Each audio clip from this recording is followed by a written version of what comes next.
Hello! With Genesis 2 just around the corner and Ark going on a big sale, I thought we should address if Ark is worth playing in 2021. And is it worth picking up now if you haven't already picked it up? Well, it's a complicated answer, especially if you ask anyone with more than 10,000 hours into the game. Most players that have been here since at least Scorched Earth will tell you that Wildcard treats its gamer base poorly. They handle PR situations pretty badly usually. They didn't care about their game. It didn't seem like, especially when Extinction was released, there was this whole thing with some of the things the devs said and some of the things that happened in the game, and basically they thought Extinction was their last DLC, the end of Ark, so they treated it pretty poorly. So you'll get a lot of people saying, no, it's not worth playing, but Atlas didn't do as well as they were hoping. So Wildcard redirected their efforts. They've been trying really hard, and they've been putting a lot of quality of life changes into Ark, and the game has improved quite a bit. Their last launch, Genesis 1, was a better launch than they've had. It's probably the best launch they've had so far. Doesn't mean it was great, it just means it wasn't the worst, right? So maybe Genesis 2 launch won't be as bad. I mean, they keep pushing it off. That's typical Wildcard. But on day one, will the servers constantly crash, go back, constantly reset 15 minutes at a time, making you lose all your 15 minutes of progress every time the server goes down? Or worse, it doesn't drop back, and then everything you've done is killed by some wild dino you were next to when the servers went down. Will that continue happening in the Genesis 2 release? We'll have to see. I am a level designer as my main focus in game design. So when you look at Ark as its levels, right? We're talking about the official maps, not the unofficial, because unofficial wasn't made by Wildcard. The free maps weren't made by Wildcard. Like Valgero, Ragnarok, Center, those kind of Crystal Isles, those are made by players of the game. Alright, so if you look at Ark from a level design standpoint, you look at their maps that they've made, there is a progression from beginning, from level 1 to level 100 and up throughout the game, and where you start versus where you need to get to, where the resources are, where the good dinos are, things like that. There's actually a really good, nice progression, and mostly the maps are set up pretty decent for having multiple tribes on a server that can war with each other. As far as new player onboarding goes, they kind of fell at that. They just kind of throw you out there hoping that you already know enough about survival games that you'll know to go punch a tree. But there's nothing really hinting at it that you need to punch a tree to get started, right? That's where some of these other free maps let you pick up sticks and stuff. Seems more natural, but again, that was implemented by a player, not Wildcard, right? I know Wildcard took over the maps and did some adjusting and stuff to it, but for the most part, they didn't make those maps. Now, is it worth getting if you haven't already purchased the game? It is on sale, so hey, it's 80. I think it's like 88% off or something right now. So it's a really nice sale. If you're thinking about getting it, just a few things you need to understand. Ark 2 comes out next year.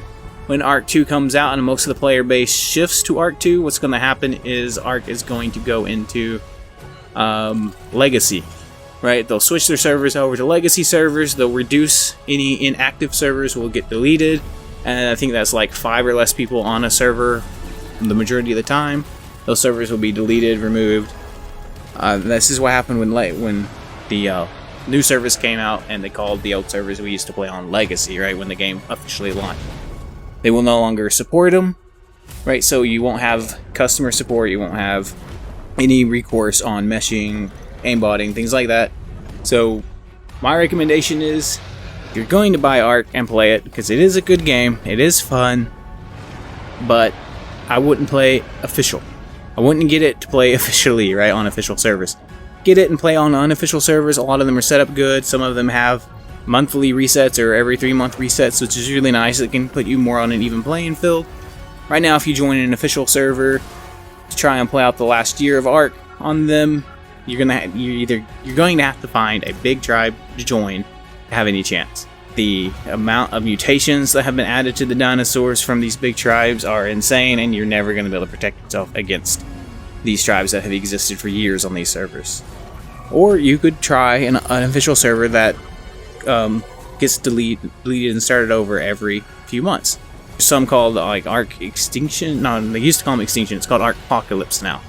And then I believe their conquest servers reset like every 3 months or something like that, or maybe every month. I don't play the conquest servers, so I'm not 100% clear on that. But those are also reset if you enjoy those, and I believe those don't allow Quetzals or Gigas, which kind of makes it a little more fun to play probably.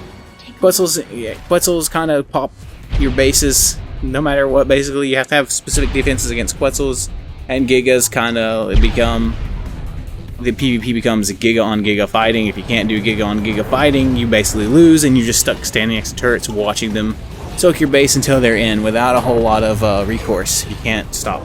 You know, Gigas, I think, probably should be removed from the game. Gigas just kind of ruined the game. They made it so that as powerful as they are, that's the only dinosaur that really matters in a fight. You can get around it. There are ways to kill Gigas without Gigas, but if you've seen official raids and you've seen small tribe raids and stuff, a lot of times Gigas make the difference. Now, if you have Ark and you have everything up to the Genesis series and you're wondering if you should buy the Genesis series, Genesis 1 was decent. Of course, with anything, it could always use more work. You know, hey, outside looking in, right? Hey, you know, I think this is better. It could be better. That could be better. We could say all of that. But it was a decent map for what it was. You could split between zones, which was interesting. It was a whole new style of play, right? It did feel more like they were prototyping, maybe thinking about their future Ark games and what they could do, and just using the Genesis as a prototype for those.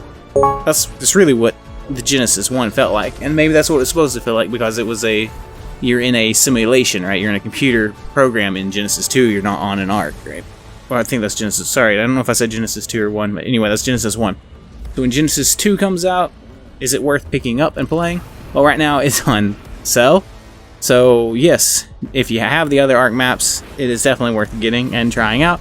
Even if you only play it in single player, it's definitely going to be their largest map ever. It's going to have the most mechanics ever introduced. Is that a good thing?